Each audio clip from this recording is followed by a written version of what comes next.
The Taylor family had been counting down the days to their Bahamas vacation for nearly 6 months. David and Keisha, along with their 2 kids, 10-year-old Nia and 7-year-old Andre, had saved up for what seemed like forever to make this trip special. This wasn't going to be just any ordinary vacation. For the first time ever, they were flying first class. "I still can't believe we're doing this," Keisha said as she zipped up the last suitcase the night before their flight. She worked as a doctor at the local children's hospital, and between her shifts and David's long hours at his tech company, finding time for a proper family vacation had been nearly impossible. "The kids are going to lose their minds when they see those big seats," David replied, grinning as he checked their flight details one more time on his phone. "Andre keeps asking if there's really going to be ice cream on the plane." The morning of the flight, everyone was up before the alarm even went off.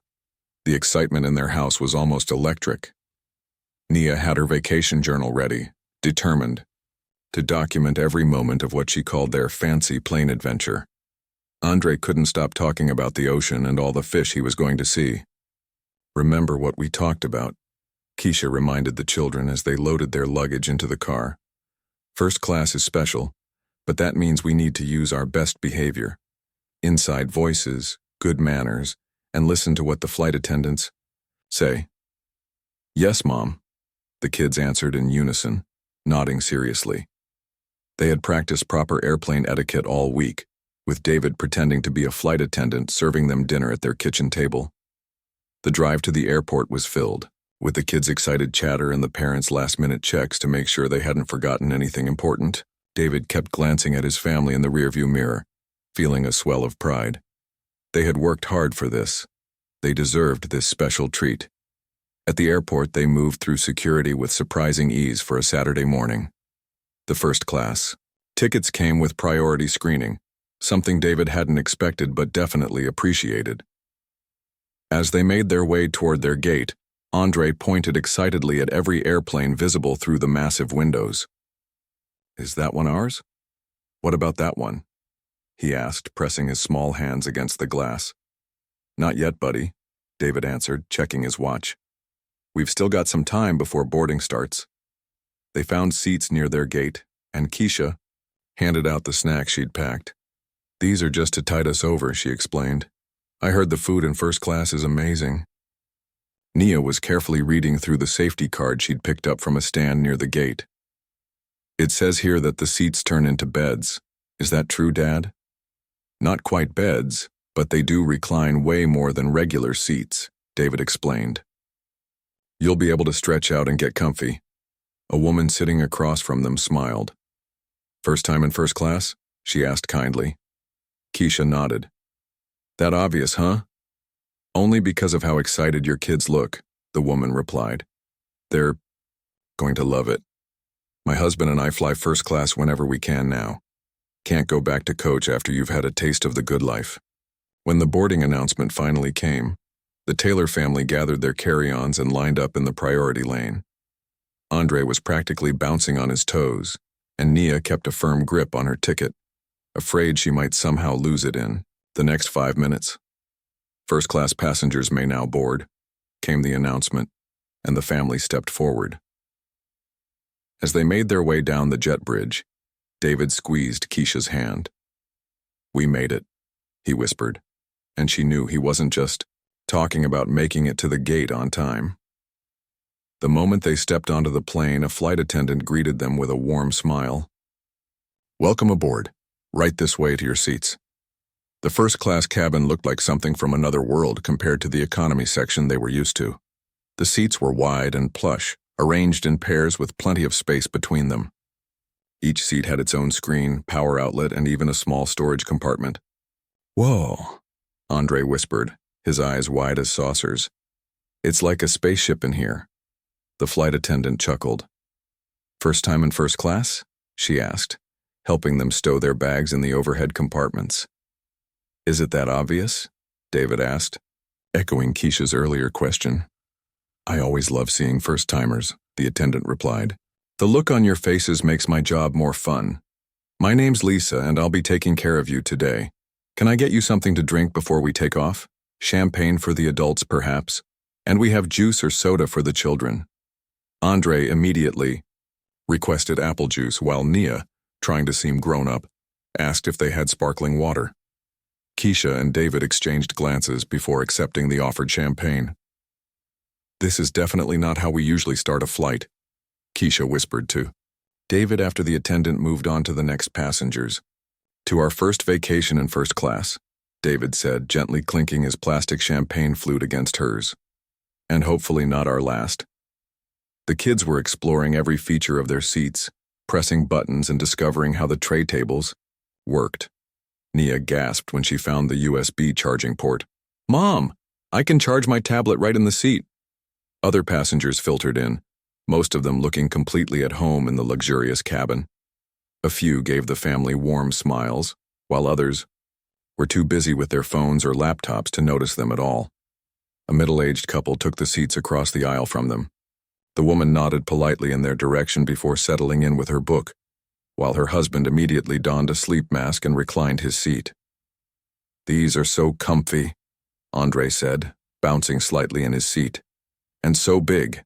Look, I can cross my legs." "Remember what we talked about, inside voice?"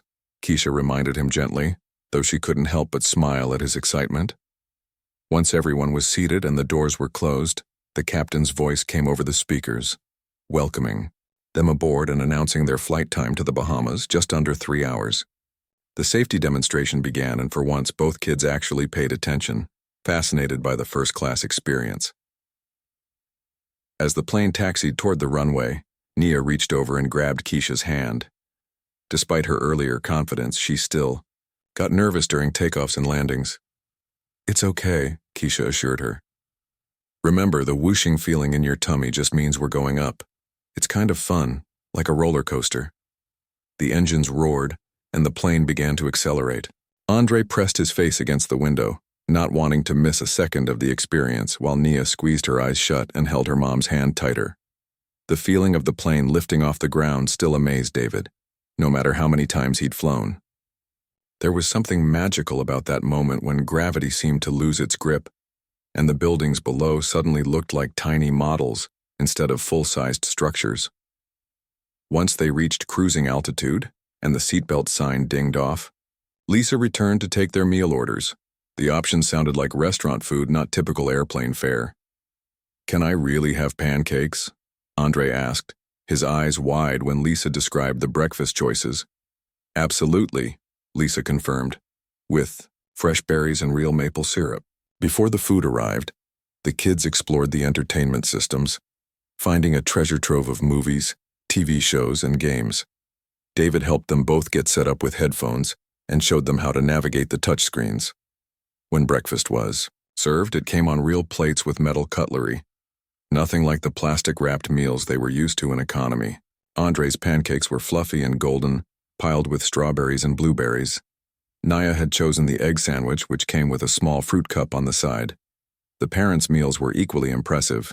Keisha's yogurt parfait was artfully layered in a glass, and David's omelet looked like it could have been served at a nice brunch spot. "This is the best day ever," Andre declared between bites of pancake, his legs swinging happily beneath him.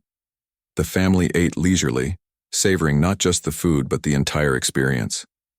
After their trays were cleared away, Keisha and David reclined their seats slightly and settled in with their books while the kids returned to their movies and games. The flight was smooth, with only occasional gentle bumps of turbulence. Through the windows, they could see the vast expanse of the Atlantic Ocean below, a deep blue that seemed to stretch forever.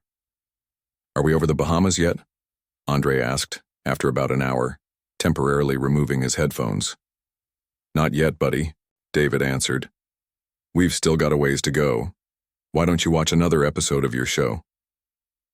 Andre nodded and returned to his screen, but not before flashing his father a gap-toothed smile that warmed David's heart. This was what it was all about, seeing his kids happy, giving them experiences he'd never had as a child. Keisha caught his eye and smiled. She knew exactly what he was thinking. They'd both grown up in families where vacations meant road trips, to visit relatives, not flying first class to tropical islands. They'd worked hard to give their children more, to show them a bigger world. As the plane continued its journey south, the Taylor family settled into a comfortable quiet, each absorbed in their own activities, but together in their shared excitement for the adventure ahead. The white noise of the engines hummed in the background, a soothing soundtrack to the beginning of their much-anticipated vacation. The sunshine streaming through the windows prom, iced warm beaches and blue waters waiting for them. For now, though, they were content to enjoy this rare moment of luxury and togetherness, 30,000 feet above the ground, heading toward a week of memory-making and joy. Little did they know that their perfect family vacation was about to take an unexpected turn. 40 minutes into the flight, things were going smoothly for the Taylor family. The kids had settled into their entertainment, occasionally whispering to each other about funny moments in their shows. David was reading a thriller he'd been saving for the trip, while Keisha dozed lightly beside him, making up for the sleep she'd lost in excitement the night before. Andre had been quietly playing a puzzle game on his tablet, his small fingers sliding colored blocks across the screen. He was stuck on a particularly challenging level, his tongue poking out slightly in concentration, a habit he'd had since he was a toddler. "Nia," he whispered, pausing his game. "Look at this." He held up his tablet to show his sister the puzzle. "I can't figure it out." Nia, who had been watching a documentary about sea turtles, paused her video and leaned over to see her brother's screen. "You have to move the red block first," she suggested, pointing. "Then the blue one can go through." Andre tried her suggestion, his face lighting up when it worked. "You're right," he exclaimed, his voice rising slightly in excitement. "I did it! Level 28! His outburst wasn't particularly loud, nothing more than what you might hear at a quiet restaurant, but it carried in the relatively quiet cabin. A flight attendant different from Lisa, wearing a name tag that read Patricia, approached their row almost immediately. She was a thin woman with blonde hair pulled back so tightly it seemed to stretch her features. "Excuse me," she said, her voice clipped and formal. "We need to keep the noise level down in the cabin." She looked directly at Andre as she spoke, not acknowledging the rest of the family. "I'm sorry," Keisha said, fully awake now. Andre was just excited about his game.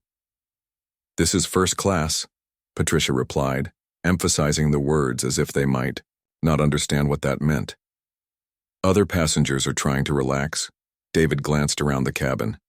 Most people were engaged with their own activities, reading, working on laptops, or watching their screens with headphones on. No one seemed disturbed or even looked in their direction. "We understand," David said calmly. "Kids, remember what we talked about? Inside voices, okay?" Both children nodded, their earlier excitement dimmed by the exchange. "Thank you for your cooperation," Patricia said, though her tone suggested it was more of a command than gratitude. She walked away, her posture stiff. "Did I do something wrong, Mom?" Andre whispered, his eyes wide and uncertain. "No, honey," Keisha assured him, smoothing his curly hair. "You just got a little excited. It's okay to be excited, but we do need to keep our voices down so we don't disturb anyone." Andre nodded solemnly and returned to his game, noticeably more subdued. Nia gave her brother a sympathetic look before putting her headphones back on and resuming her documentary. David and Keisha exchanged glances, a silent conversation passing between them. It seemed like an overreaction on the flight attendant's part, but they didn't want to make an issue of it. They were here to enjoy their vacation after all. The next 15 minutes passed peacefully. The children were extra careful to keep quiet, almost comically whispering when they needed to speak to each other.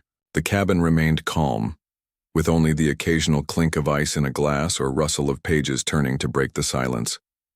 Andre had switched to another game, this one with progressively harder levels. He'd been stuck on the current challenge, for several minutes trying different approaches without success. Finally, after one more failed attempt, he figured out the solution. The moment of triumph caused him to gasp audibly, a quick intake of breath followed by a whispered, "Yes." It wasn't a shout, just the natural reaction of a 7-year-old who had overcome a challenge. Before Keisha or David could even react, Patricia was back at their row, this time accompanied by another flight attendant, a man with salt and pepper hair and a stern expression. "We've had multiple complaints about the noise level from your family," Patricia stated, loud enough that nearby passengers turned to look. Keisha felt her cheeks grow warm, not from embarrassment but from the beginning of anger. Multiple complaints about what noise exactly? The male flight attendant, whose name tag read Robert, spoke next. "Ma'am, several passengers have mentioned they can't relax with the disruptions." David sat up straighter in his seat, his book forgotten. "With all due respect, my son just gasped. He wasn't being loud or disruptive." Patricia's mouth thinned to a line. "We've had complaints throughout the flight." "From who?" Keisha asked, looking around the cabin again. "Because no one seems bothered right now?" Several seats ahead, a woman turned around to look at them curiously. Across the aisle, an older white couple with 2 children approximately the same age. As Nia and Andre watched the interaction with obvious interest, their children had been chatting and giggling intermittently since takeoff, without drawing any attention from the flight crew. "That's not relevant," Robert replied. "What matters is that we need to maintain a certain atmosphere in first class." The way he emphasized first class echoed Patricia's earlier tone, as if they were guests who didn't quite belong at an exclusive club. "Our children have been well behaved," David said firmly, keeping his voice low and controlled despite his rising frustration. "If someone has a specific complaint, I'd like to hear what it is so we can address it properly." Patricia and Robert exchanged glances, a silent communication that seemed to exclude the Taylor family entirely. "This is a courtesy warning," Robert finally said. "Further disruptions may result in additional measures." With that cryptic statement, the flight attendants moved away, leaving the Taylor family in stunned silence. Even the kids, who had been watching the exchange with wide eyes, seemed to understand that something unfair had just happened. What did they mean by additional measures? Nia whispered to her mother, her voice barely audible. Keisha took a deep breath, trying to calm the storm of emotions inside her. "Nothing, honey, everything's fine. Let's just enjoy the rest of the flight, okay?" But the carefree atmosphere from earlier had evaporated. David could feel tension in his shoulders as he tried to return to his book.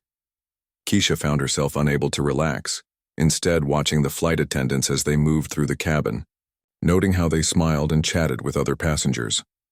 The kids sensed the change in mood. Andre kept his tablet close to his face, as if trying to make himself smaller.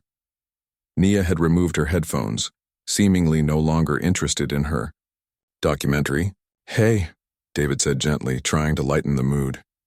"Who wants to look at the hotel photos again? Let's talk about all the fun stuff we're going to do when we get there."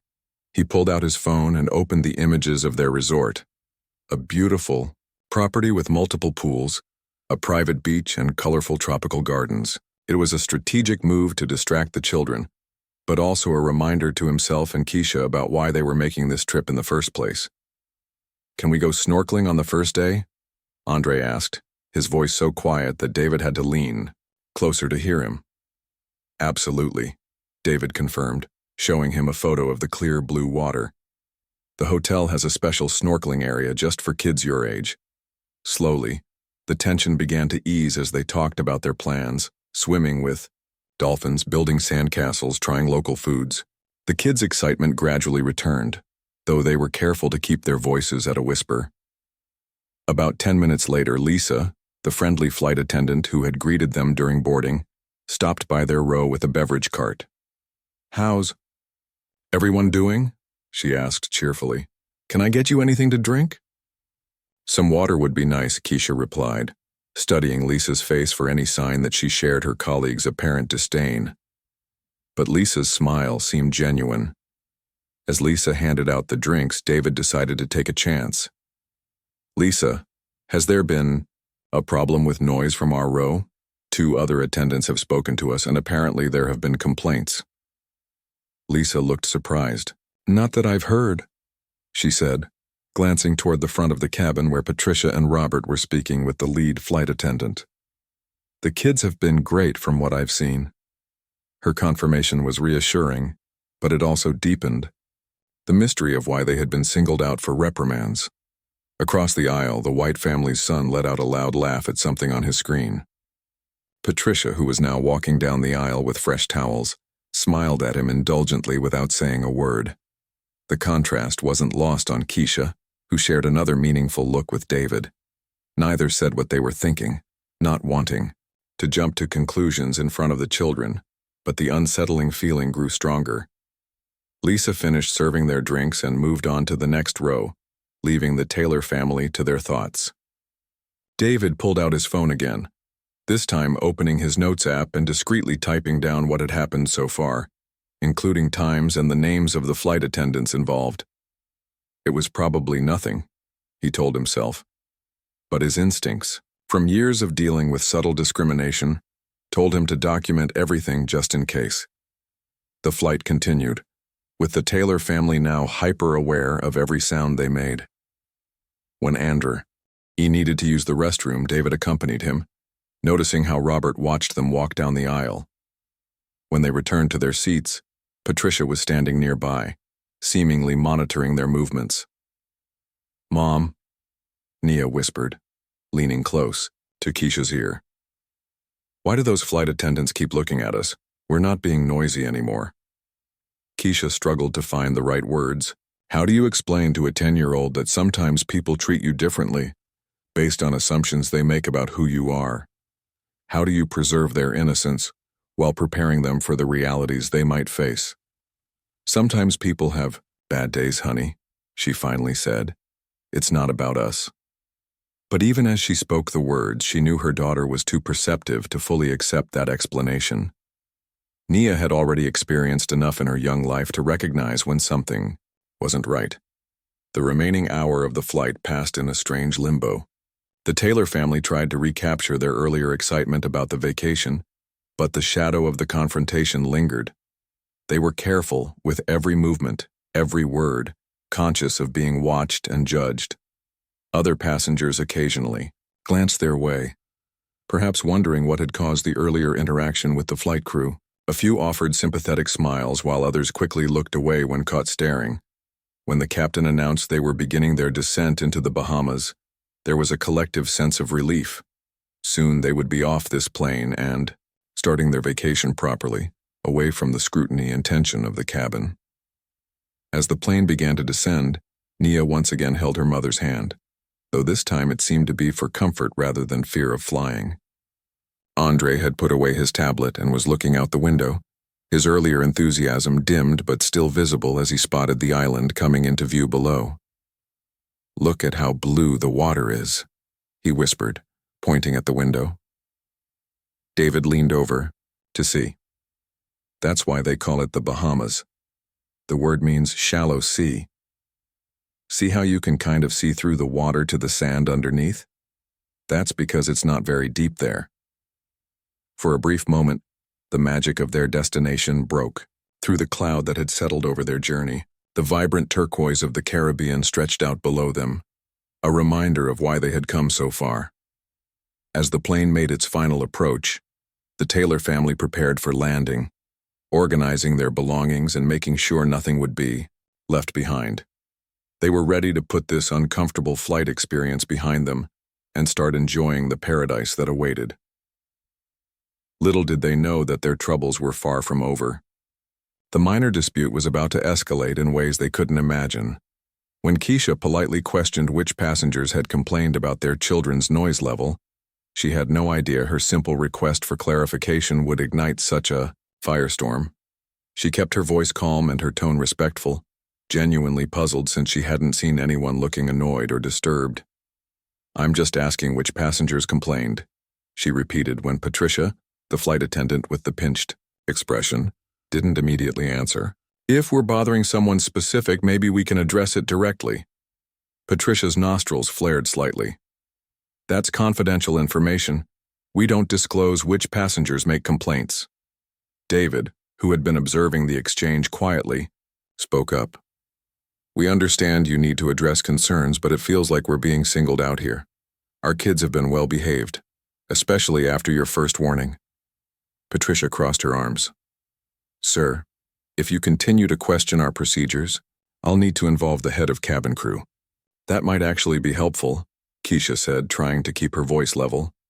We seem to have a misunderstanding here. Patricia's eyes narrowed briefly before she turned and walked toward the front of the cabin. David and Keisha exchanged glances, both wondering if they'd made the situation worse. "Are we in trouble?" Andre whispered, his voice small and worried. "No, buddy," David assured him, though he felt a knot forming in his stomach. "Everything's fine. We're just talking things out." Across the aisle, the White family was watching the situation unfold with visible discomfort. Their two children, who had been chatting and laughing at normal volume throughout the flight, suddenly lowered their voices, as if not wanting to draw attention to themselves. A few minutes later, Patricia returned with a tall man wearing a different uniform than the other flight attendants. His name tag read, "William Chief Purser." "What seems to be the problem here?" William asked, his voice carrying enough that several nearby passengers turned to look. "There's no problem from our end," David said quietly. "We're just trying to understand why our family keeps being approached about noise when our children are behaving well." William's expression remained professionally neutral. "I understand your concerns, but I've been informed that multiple passengers have complained about disruptions from your row." Keisha felt her patience beginning to fray. "That's exactly what we're questioning. Which passengers? Because no one around us seems bothered, and our children have been using their indoor voices since the first reminder." An elderly gentleman, seated 2 rows ahead, turned in his seat. "Excuse me," he said, his voice carrying clearly. "I've been sitting here the whole flight, and I haven't heard any excessive noise from these children." William looked momentarily taken aback by the unexpected intervention. "Sir, I appreciate your input, but no, I think it needs to be said," the elderly man continued. He appeared to be in his 70s, with a neat gray beard and kind eyes.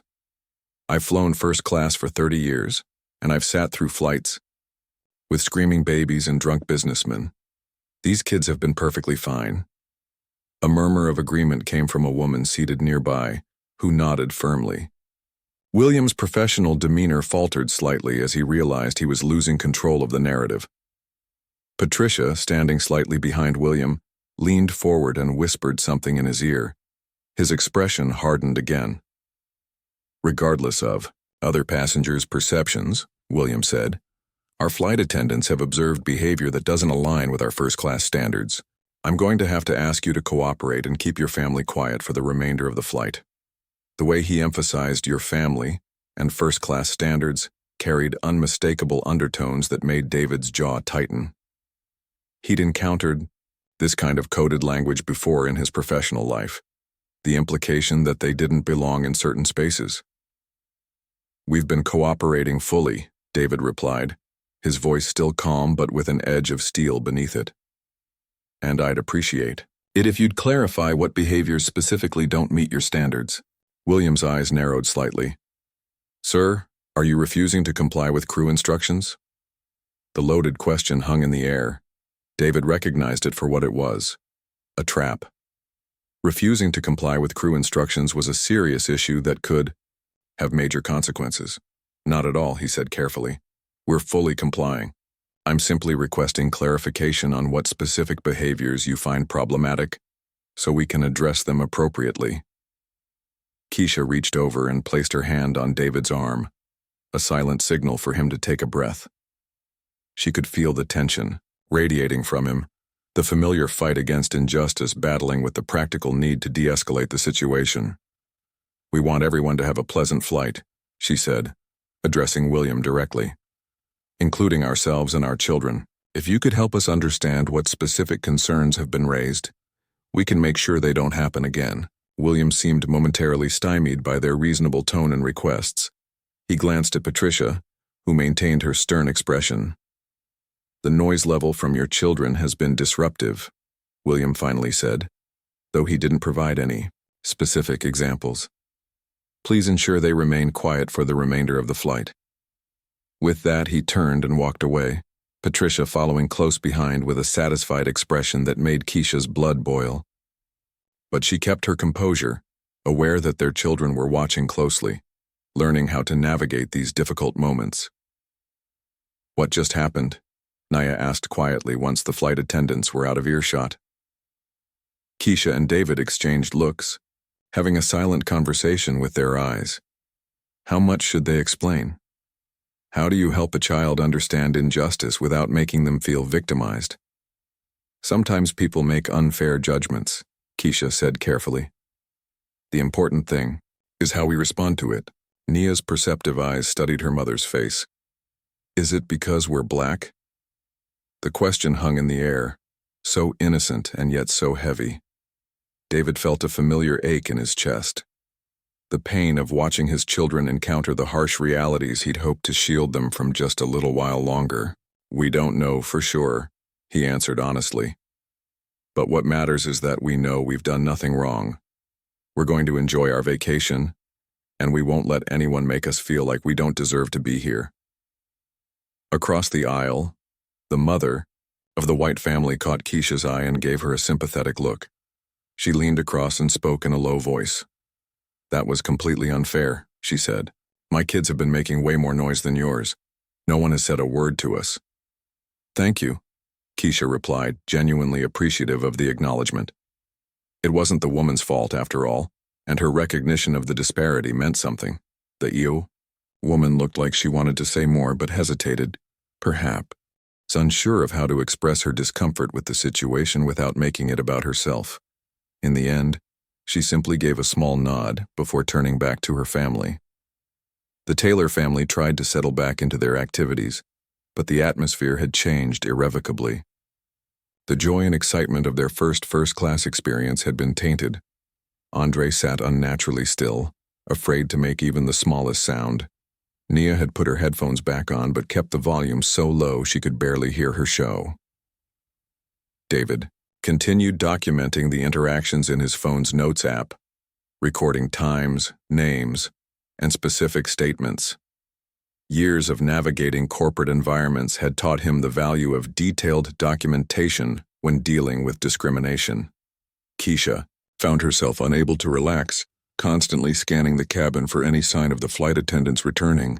The elderly man who had spoken up caught her eye and gave her an encouraging smile, which she returned gratefully. About 20 minutes passed in this tense state. Andre needed to use the bathroom again, but seemed afraid to say so, fidgeting uncomfortably in his seat. Do you need to go, buddy? David asked quietly, noticing his son's discomfort. Andre nodded, his eyes darting nervously toward the front of the cabin where Patricia and Robert were standing. It's okay, David assured him. Let's go. As they stood up, Robert immediately took notice, watching them intently as they made their way to the lavatory. His scrutiny was so obvious that other passengers began to notice, exchanging confused glances. When they returned to their seats, Patricia appeared almost instantly. Is everything all right here? She asked, her tone suggesting she expected the answer to be no. We're fine, thank you, David replied neutrally, helping Andre back into his seat. Just checking, Patricia said, lingering unnecessarily. We want to make sure all our passengers are comfortable. The emphasis on all our passengers wasn't subtle. David simply nodded, not giving her the reaction she seemed to be fishing for. After Patricia finally moved away, Keisha leaned close to David. This is ridiculous, she whispered. They're watching our every move. I know, he replied quietly. Just a little longer and we'll be off this plane. The captain's voice came over the speaker system, announcing they were beginning their initial descent into Nassau and would be landing in approximately 25 minutes. The announcement should have brought relief, but the Taylor family remained on edge, still feeling the weight of unwanted attention. A few rows ahead, a passenger dropped their drink, the liquid splashing across the aisle. Several flight attendants rushed to clean it up, including Lisa, the friendly one from earlier. As she finished helping with the cleanup, she paused by the Taylor family's row. How are you folks doing? She asked, her voice lowered. I heard there was some kind of issue earlier.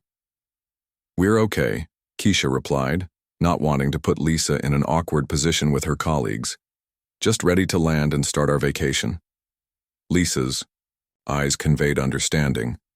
Nassau is beautiful this time of year. You're going to have a wonderful time. She hesitated, then added, I'm sorry if there's been any misunderstanding during the flight. Though she didn't say more, her emphasis on misunderstanding and the genuine regret in her eyes spoke volumes. She moved on before either Keisha or David could respond, but her brief acknowledgement provided a small measure of validation. As the plane descended through the clouds, the spectacular vista of the Bahamas came into full view. Brilliant turquoise, water-surrounded islands of white sand and green vegetation, creating a patchwork of color that seemed almost unreal in its beauty.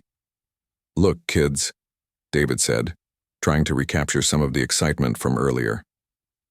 "That's where we're going to be staying."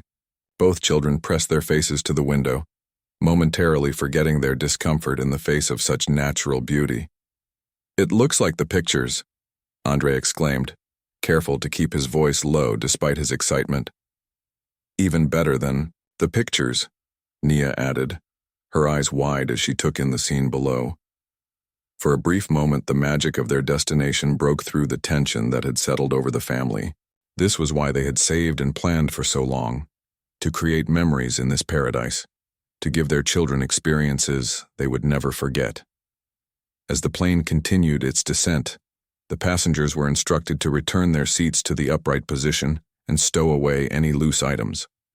The Taylor family complied quickly, not wanting to give anyone any reason to approach them again. The landing gear deployed with a mechanical thunk, and the plane began its final approach to the runway. Nia once again gripped her mother's hand. Though whether from the usual landing anxiety or the lingering tension of the flight, Keisha couldn't tell. The wheels touched down with a slight bounce, and the engines roared as the pilots engaged the reverse thrusters to slow the aircraft. A few passengers applauded, a tradition that had mostly disappeared over the years but still persisted on some vacation routes. "Ladies and gentlemen, welcome to Lynden Pindling International Airport in Nassau, Bahamas," the captain announced. "Local time is 11:42 a.m., and the temperature is a beautiful 84 degrees Fahrenheit. On behalf of our entire crew, thank you for flying with us today. We hope you enjoy your stay in this tropical paradise." The plane taxied toward the terminal, and passengers began to collect their belongings in preparation for deplaning. The Taylor family did the same, eager to put this uncomfortable experience behind them and begin their vacation properly. As first-class ADA passengers, they would be among the first to exit the aircraft. David and Keisha exchanged looks of relief. Just a few more minutes and they'd be free of the scrutiny and tension. But as the plane came to a complete stop and the seatbelt sign dinged off, something unexpected happened. Instead of the usual announcement welcoming them to their destination and inviting first-class passengers to deplane, the captain's voice returned with a different message. "Ladies and gentlemen, we apologize for the delay, but we need to remain seated with seatbelts fastened. We have a brief matter to address before deplaning can begin." A murmur of confusion rippled through the cabin. Delayed deplaning usually meant a gate issue or perhaps a security matter at the terminal. William, the chief purser, appeared at the front of the first-class cabin, speaking in hushed tones with Patricia and Robert. All three occasionally glanced in the direction of the Taylor family. Keisha felt a chill run down her spine. "David," she whispered, "something's not right." Before David could respond, William began walking down the aisle directly toward their row, his expression grim and determined. Behind him, through the open cockpit door, Keisha could see a man in a pilot's uniform speaking into a radio. "Mr. and Mrs. Taylor," William said when he reached their row, his voice loud enough for nearby passengers to hear. "I need to speak with you regarding an incident that occurred during our flight today." The other passengers fell silent, all eyes turning toward the unfolding drama. Andre shrank back in his seat, sensing the tension, while Nia reached for her mother's hand. "What incident?" David asked, his voice steady despite the alarm bells ringing in his head. William's next words confirmed their worst fears. "The captain has requested that you and your family remain on board after other passengers have deplaned. There are some representatives who need to speak with you." The implication was clear, and the injustice of it hit Keisha like a physical blow. This minor dispute over non-existent noise had somehow escalated to a point where authorities were being involved. "This is completely unnecessary," she said, struggling to keep her voice level. There's been no incident, just a disagreement about whether our children were being too loud. Several passengers nearby nodded in agreement, including the elderly man who had spoken up earlier, and the mother from the family across the aisle. "This isn't right," the elderly man said loudly. "These folks haven't done anything wrong." William ignored the comment, keeping his focus on the Taylor family. "I need your cooperation in this matter. Please remain seated until all other passengers have deplaned." The announcement system crackled to life again. "Ladies and gentlemen, we will now begin the deplaning process. Please gather your belongings and exit in an orderly fashion. We apologize for any inconvenience." As the other passengers began to stand and collect their items from the overhead bins, the reality of the situation sank in for the Taylor family. They were being held back, separated, singled out, all over a fabricated issue that had been escalated far beyond reason.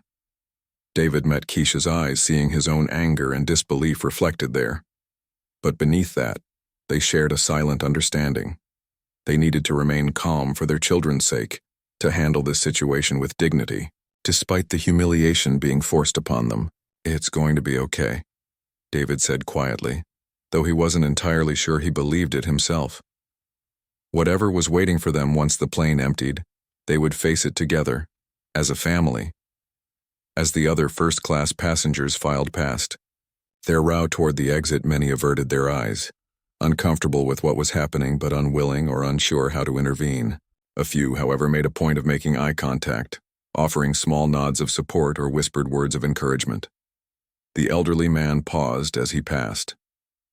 "This isn't right," he said again, louder this time. "I'm going to speak to someone about this when I get inside. This is discrimination, plain and simple." William stiffened at the accusation but didn't respond, maintaining his position at the end of the Taylor family's row like a guard. As the last of the passengers disappeared down the jetway, the Taylor family sat alone, in the first-class cabin, surrounded by empty seats and the heavy silence of injustice. Through the windows they could see the brilliant Bahamian sunshine, so close yet suddenly feeling very far away. Whatever came next, their perfect family vacation had already been irrevocably changed. The minor dispute had escalated into something much more serious, and they were about to face consequences for a disruption that had never actually occurred. The situation reached its breaking point as the Taylor family sat alone in the now empty first-class cabin. Andre had moved to sit on Keisha's lap, his small body tense with confusion and fear. Nia sat straight-backed beside her father, trying to appear brave despite the trembling of her lower lip. "Why can't we get off the plane, Dad?" she whispered. Before David could answer, the sound of footsteps coming up the jet bridge caught their attention. Two men in dark blue uniforms appeared at the door of the aircraft. They weren't police officers, but rather airline representatives, identifiable by the company logos on their shirts. "Mr. and Mrs. Taylor," the taller of the two men said, approaching their row. His name tag read, "Thomas, Customer Relations Manager." "Yes, that's us," David replied, his voice steady despite the storm of emotions inside him. Thomas glanced at his colleague briefly before addressing the family again. "I understand there's been an issue during the flight today. The crew has reported disruptive behavior that violated our passenger conduct policy." "That's absolutely not true," Keisha said firmly. "Our children were well behaved. They made normal, brief expressions of excitement that were no louder than other passengers on this flight." Thomas's expression remained impassive. "According to our flight crew, there were multiple warnings given about noise levels, followed by continued disruptions." "There were warnings given," David acknowledged, "but they were unwarranted. And there were no continued disruptions afterward. Our children were practically silent after the first interaction." Patricia, who had been hovering nearby, stepped forward. They refused to comply with crew instructions and became confrontational when addressed about the noise issues. "That is a complete misrepresentation of what happened," David said, his voice rising slightly before he caught himself and took a deep breath. "We asked clarifying questions about which passengers had complained because we genuinely didn't understand what the problem was." William, the chief purser, joined the growing circle of airline staff surrounding the Taylor family's seats. The fact remains that multiple crew members observed behavior that didn't meet our standards, and when addressed, your response was deemed uncooperative. Andre buried his face against his mother's shoulder, clearly overwhelmed by the tension and the circle of stern faces looking down at them. Keisha held him tightly, her protective instincts flaring. Our response was to ask for clarification, she said, keeping her voice controlled despite her growing anger. That's not being uncooperative, that's trying to understand the situation. The second airline representative, a shorter man with a name tag reading Gregory Security Liaison, spoke up.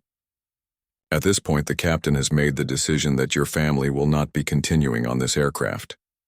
A moment of stunned silence followed his words. What exactly does that mean? David asked, though he already knew the answer. It means, you'll need to deplane now and make alternative arrangements for your travel, Thomas explained, his tone suggesting this was a routine matter rather than the devastating blow it actually was. You're kicking us off the flight? Keisha asked incredulously. But we've already landed, we're in the Bahamas. Actually, ma'am, Gregory corrected. The captain made a decision to divert to Fort Lauderdale before we crossed international waters. We're currently in Florida. The revelation hit the Taylor family like a physical blow. They weren't in the Bahamas at all. The captain had made the decision to divert the entire flight because of them, or rather, because of unfounded complaints about them. You diverted an international flight because a 7-year-old gasped about his video game? David asked, disbelief evident in his voice. Do you have any idea how ridiculous that sounds? Thomas's expression hardened. Sir, I wasn't on the flight, so I can't speak to specific incidents. I'm simply informing you of the captain's decision, which is final. Nia, who had been silent during the exchange, suddenly spoke up. But we didn't do anything wrong, she said, her voice small but clear.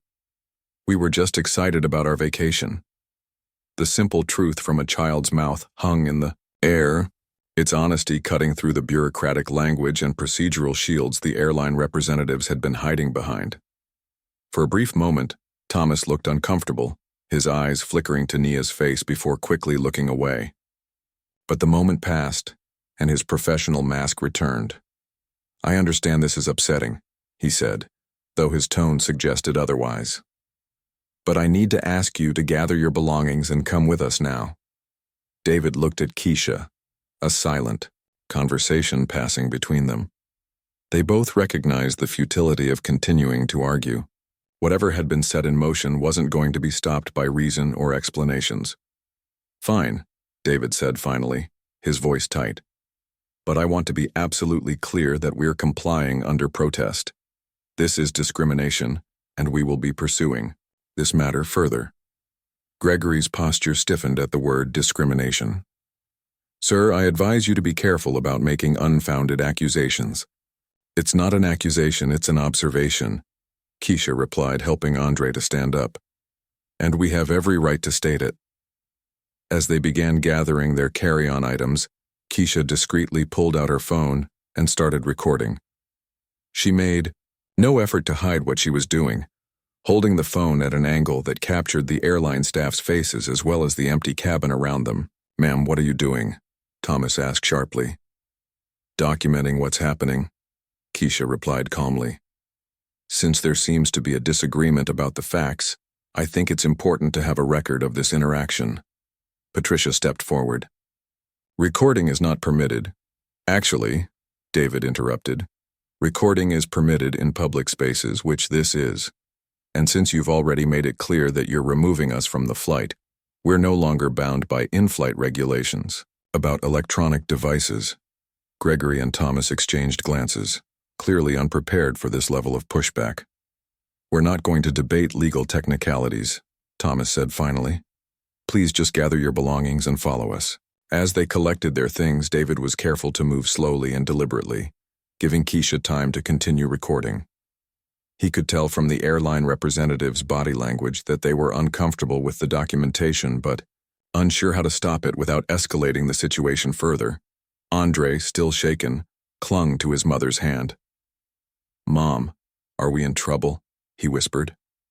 No, sweetie, she assured him, though her heart ached at the fear in his eyes. We haven't done anything wrong.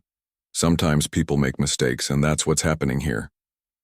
Naya stood close to her father, her earlier excitement about the vacation now completely gone, replaced by a solemn awareness beyond her years. David put a protective arm around her shoulders, wishing he could shield her from this harsh lesson about how the world sometimes works. Once they had gathered all their belongings, Thomas gestured toward the door. "This way, please." As they walked down the aisle toward the exit, David noticed Lisa, the friendly flight attendant from earlier, standing near the galley. Her expression was troubled, and she wouldn't meet his eyes, staring down at the floor instead.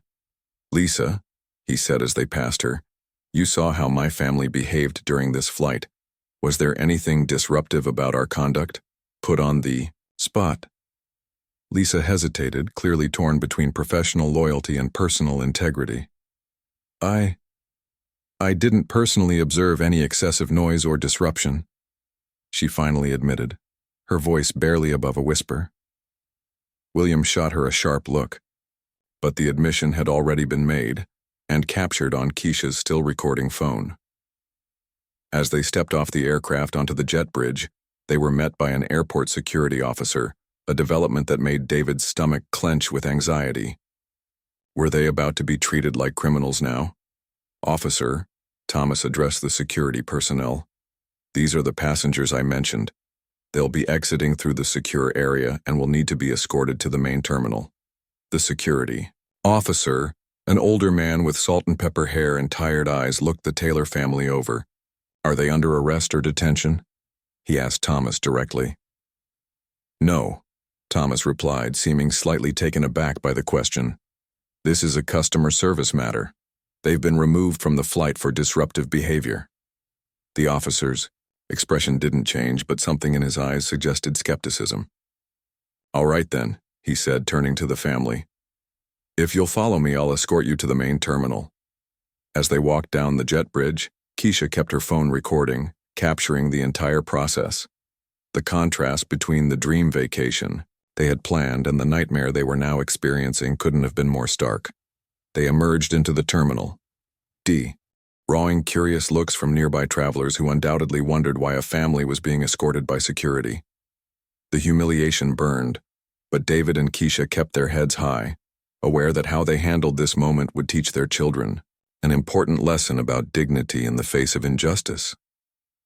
The security officer led them to a quiet area near a customer service desk, away from the main flow of travelers. "Wait here," he instructed before stepping aside to speak quietly with Thomas and Gregory. David took the opportunity to check on his children. Andre's eyes were wet with unshed tears, while Nia had adopted a stoic expression that broke David's heart.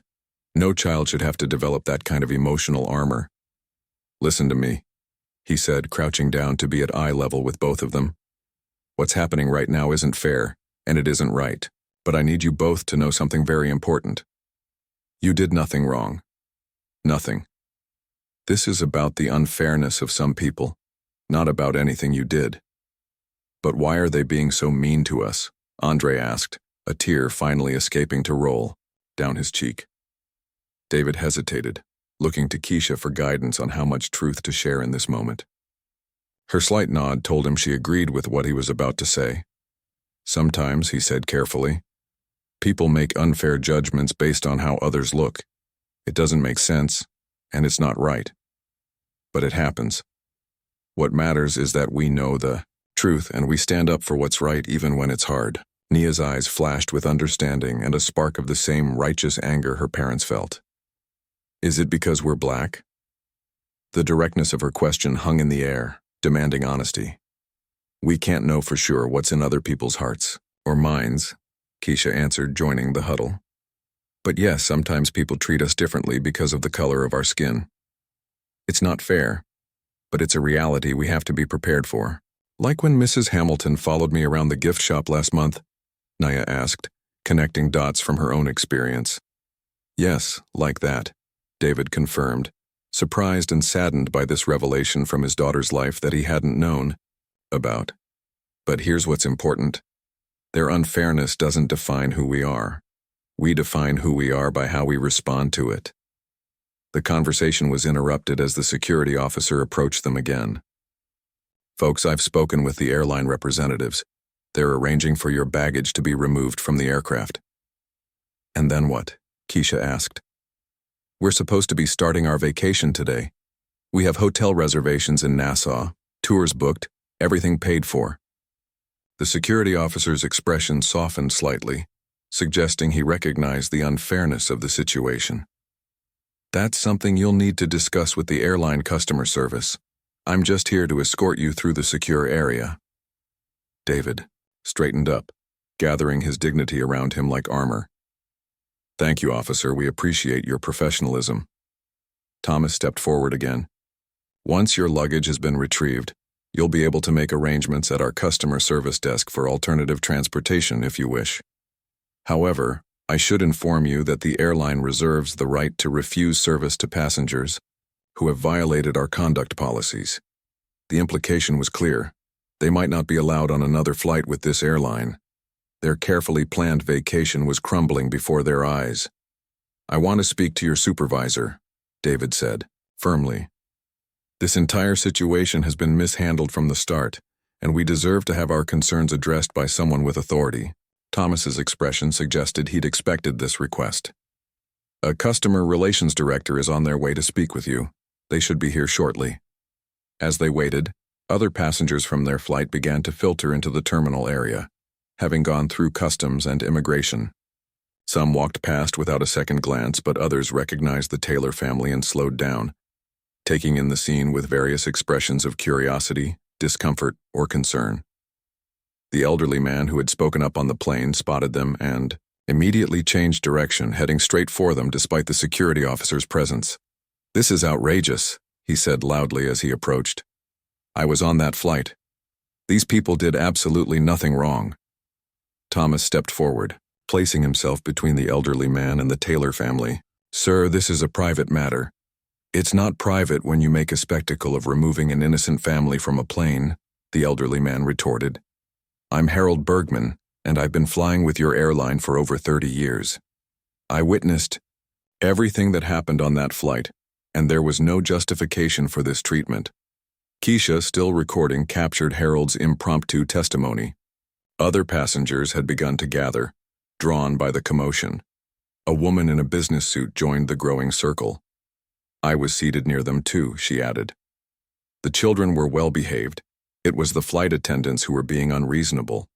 The couple with 2 children who had been seated across from the Taylors appeared next. "Our kids were making more noise than theirs were," the father admitted, "but no one said a word to us." More passengers joined the impromptu gathering, many offering similar accounts of what they had witnessed.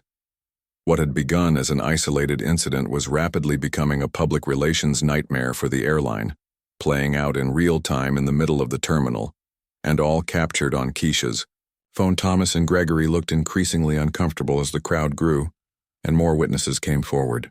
The security officer stood back, his expression unreadable but making no move to disperse the gathering.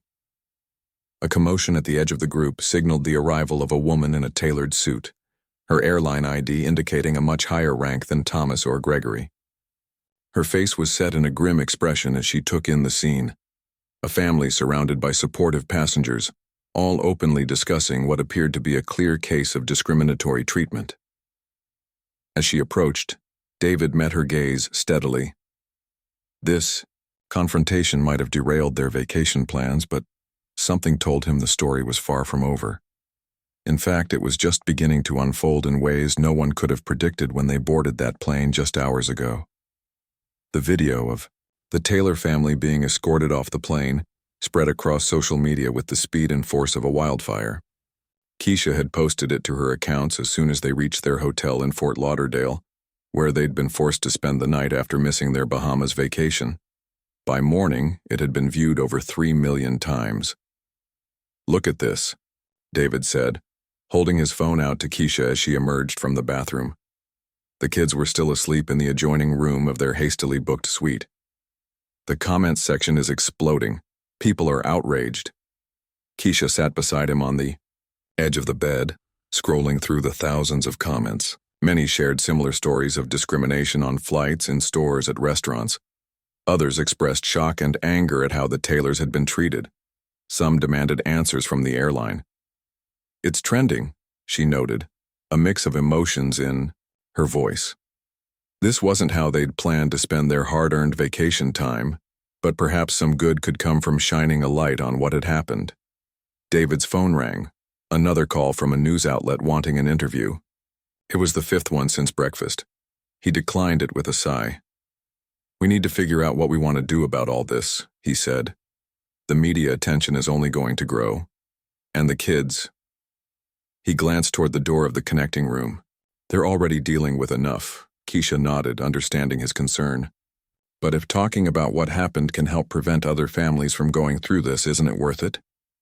Before David could answer, his phone pinged with a notification. The airline had finally released an official statement. "Listen to this," he said, his voice tight as he read aloud. "We take all passenger concerns seriously and are conducting a thorough review of the incident. The safety and comfort of all passengers is our top priority, and our crew members are trained to address any situations that may impact the flight experience. We cannot comment further on specific details at this time." "That's it?" Keisha asked, incredulously. "No apology? No acknowledgement of what actually happened?" "Classic corporate non-statement," David replied, disgusted. "Say nothing while appearing to say something." Another notification appeared, this one from Harold Bergman, the elderly passenger who had spoken up for them both on the plane and in the terminal. He had posted his own video account of what he witnessed, calling out the airline by name and detailing the disparate treatment he had observed. "Mr. Bergman's video is going viral too," David noted with a hint of satisfaction. "And look, other passengers are posting their accounts as well." The couple who had sat across from them had also shared their perspective, specifically mentioning how their own children had been louder without receiving any warnings. Various passengers were tagging news outlets and civil rights organizations, amplifying the story further. A soft knock at the connecting door interrupted their conversation. "Mom? Dad? Are you awake?" Nia's voice called. "Yes, sweetheart. Come on in," Keisha answered, quickly putting her phone down. She didn't want the kids to see how much attention their ordeal was getting online. Not yet, anyway. Nia opened the door, still in her pajamas, her hair wrapped in the satin scarf Keisha had taught her to use. Despite everything, the sight made Keisha smile. Even in difficult times, these small routines continued. "Is Andre still asleep?" David asked. Nia nodded. "He was crying last night after you thought we were asleep," she said quietly. "He thinks it's his fault we're not in the Bahamas." The statement hit David and Keisha like a physical blow. They exchanged pained glances, both thinking the same thing. This is what discrimination does to children. It makes them blame themselves for the unfairness of others. "Come here," Keisha said, patting the bed beside her. Nia climbed up, leaning against her mother's side. "What happened yesterday was absolutely not Andre's fault. It wasn't your fault. It wasn't our fault at all." "I know," Nia said, but her voice lacked conviction. "But if he hadn't gotten excited about his game—" "Listen to me," David interrupted gently. "Children get excited. That's normal and natural and beautiful. If Andre can't express joy without being punished for it, that's not a problem with Andre. That's a problem with the people doing the punishing." Nia considered this, her expressive eyes revealing the complex emotions she was processing. "The flight attendants were mean to us because we're black, weren't they?" The directness of her question demanded honesty. David and Keisha had always tried to prepare their children for the realities of the world, without breaking their spirits or making them bitter. "We think that was part of it," Keisha acknowledged carefully. "The flight attendants seemed to have different rules for us than they did for other families. That's not fair and it's not right. Like how Ms. Patricia didn't say anything when those other kids were laughing really loud," Nia observed. "Exactly," David confirmed, impressed by her perception. "But here's what I want you and Andre to remember. The problem is with them, not with us. We deserve to be treated with respect and fairness just like everyone else." The connecting door opened wider, and Andre appeared, his eyes still puffy from sleep and perhaps from the tears Nia had mentioned. "Hey, buddy," David said warmly. "Come join our family meeting." Andre climbed onto the bed, instinctively curling up against his father's side. "Are we still in trouble?" he asked in a small voice. "We were never in trouble," Keisha assured him, firmly.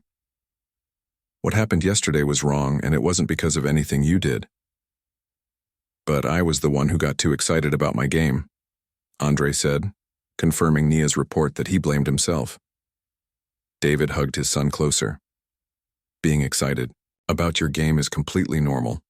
You weren't too loud. The flight attendants were too unfair." A determined expression settled on Keisha's face as she watched her children process this injustice. "And we're not going to let them ruin our family time together," she declared. "We may not be in the Bahamas, but we're still on vacation. We're still together. And Florida has some pretty nice beaches, too." The reminder that they were still on vacation seemed to lighten the mood slightly. Andre perked up. "Can we go swimming today?" "Absolutely," David confirmed. "Let's have some breakfast and figure out a plan." As the children went to get dressed, David and Keisha's phones continued to buzz with notifications. The story was spreading, even faster now with major news outlets picking it up and civil rights organizations reaching out to offer support. "We should talk to someone about next steps," Keisha said quietly, scrolling through the messages. "This isn't just about our ruined vacation anymore." David nodded, his expression resolute. "I already texted my cousin Anthony. He's a civil rights attorney in Atlanta. He's going to call us this afternoon." "Good," Keisha replied. "Because this can't be allowed to just happen and then be forgotten." 3 days later, the Taylor family sat in the living room of their home, gathered around the television as a national news anchor introduced their story. Our top story tonight. A family vacation turned into a national conversation about racial bias after a black family was removed from a first-class flight over what witnesses describe as normal child behavior. The airline is now facing intense backlash after video of the incident went viral. The screen showed clips from Keisha's video, along with interviews from other passengers who had witnessed the event. Harold Bergman's indignant testimony featured, prominently, his status as a long-time high-status customer lending additional weight to his account. Initially, the airline stood by its crew's decision, the anchor continued. But as more passengers came forward with contradicting accounts and videos, the company has been forced to reconsider its position. The screen switched to show the airline's CEO looking somber as he delivered a public statement. "After a thorough investigation, it has become clear that our crew members did not handle this situation in accordance with our values and policies. The Taylor family was subjected to treatment that was inconsistent with our commitment to providing respectful service to all passengers. We have reached out to the family to offer our sincere apologies and appropriate compensation. Additionally, we are implementing comprehensive reviews of our training procedures regarding customer service and implicit bias awareness." That's the third statement they put out since the first video went viral, David commented. "Notice how each one gets progressively more apologetic as the public pressure increases." Keisha nodded, remembering how the airline's initial response had been to defend their crew's actions. It was only after multiple videos from different passengers emerged, clearly showing the disparate treatment, that their tone began to change. "They called again this morning," she told David after the children had gone to bed. "Offered to refund our tickets, cover all our expenses from the diverted trip, and give us free first-class tickets to anywhere they fly." "And what did you tell them?" David asked, though he suspected he already knew the answer. "I told them we'd discuss any settlement with our attorney," she replied firmly. "This isn't just about getting our money back or free tickets. It's about making sure they actually change how they treat people." David smiled, taking her hand. "That's my girl." The following week, they met with Anthony and a team of attorneys who specialized in civil rights cases. The conference room was filled with evidence, videos from multiple passengers, written statements, records of similar complaints against the airline going back several years. "They want to settle," Anthony informed them, sliding a document across the table. "The terms are substantial." David and Keisha reviewed the offer together. The financial compensation was generous, far more than the cost of their ruined vacation. But more importantly, the agreement included commitments to specific changes in training, policies, and accountability measures. "We're not interested in just taking a check," David said firmly. "We want verifiable changes." Anthony nodded, having expected this response. "I've drafted a counter-proposal that includes regular progress reports and independent verification of their training initiatives. Also, they need to acknowledge publicly that what happened was discriminatory, not just inconsistent with their values." "That's exactly what we want," Keisha confirmed. "This was never about money." 2 weeks later, the airline announced a settlement with the Taylor family, along with a new comprehensive anti-bias training program for all staff. The statement explicitly acknowledged that the incident reflected racial bias and committed to specific, measurable improvements in how the company handled similar situations in the future. Civil rights organizations hailed the outcome as a significant step, while industry analysts noted that other airlines were quickly announcing reviews of their own training programs, eager to avoid similar incidents and the public relations disaster that had followed. For the Taylor family, the resolution brought a sense of purpose to an experience that had been painful and humiliating. They had transformed their personal injustice into a catalyst for broader change. 6 months later, they finally took that trip to the Bahamas. The airline, eager to demonstrate their commitment to change, had offered them a completely complimentary vacation package including first-class flights, luxury accommodations, and VIP treatment throughout their stay. As they settled into their first-class seats, Andre looked nervous, clearly remembering their previous experience. "It's okay, buddy," David reassured him. "Things are different this time." And they were. The flight crew was attentive and respectful, going out of their way to make the children feel welcome and comfortable. There were no sidelong glances, no unwarranted warnings, no disparate treatment. When Andre got excited about advancing to a new level in his game, just as he had on that first flight, the nearby flight attendant smiled warmly. "Congratulations," she said. "That must be a tricky one." The simple, humane interaction brought tears to Keisha's eyes. This was all they had wanted, to be treated with the same basic respect afforded to everyone else. As the plane soared toward their long-delayed paradise, Keisha thought about the journey they had taken to get here, not just the physical distance but the emotional and social one. Their vacation had been delayed, but something important had been accomplished in the meantime. "Mom," Nia said, interrupting her thoughts. "Remember when you told us that how we respond to unfairness is what defines us?" "I do," Keisha replied, wondering where her perceptive Otter was going with this. "I think we responded pretty well," Nia said with a small smile. "We didn't just get mad. We made things better." David, overhearing this exchange, reached across the aisle to squeeze his daughter's hand. "That's exactly right. And that's the most important lesson in all of this." As the captain announced their initial descent into Nassau, the Taylor family looked out at the crystal blue waters below. Their dream vacation was finally becoming a reality, but they carried with them something even more valuable than tropical memories: the knowledge that standing up for what's right can create ripples of change far beyond one family or one flight. Their story had become part of a larger narrative about confronting discrimination with dignity and determination. It had sparked conversations in homes, schools, and boardrooms across the country. It had reminded people that while injustice remains a reality, so does the power of